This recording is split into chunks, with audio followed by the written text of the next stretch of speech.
ever heard of a war where the enemy was a flock of giant, feathered birds? No, this isn't a movie plot. This is the true story of Australia's Great Emu War of 1932. Picture this: the Great Depression has hit, and ex-soldiers turned farmers in Western Australia are facing a new foe. 20,000 emus, standing 6 feet tall, are migrating right through their wheat fields, tearing down fences and destroying crops. Desperate, the farmers called for help.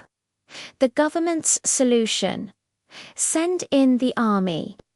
Major G.P.W. Meredith led a small unit armed with 2 machine guns and 10,000 bullets.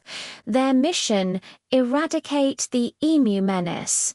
What could go wrong? Well, everything.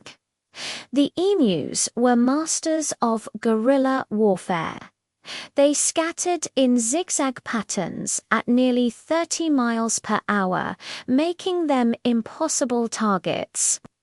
After weeks of chaotic battles and thousands of rounds fired, the army retreated in humiliating defeat.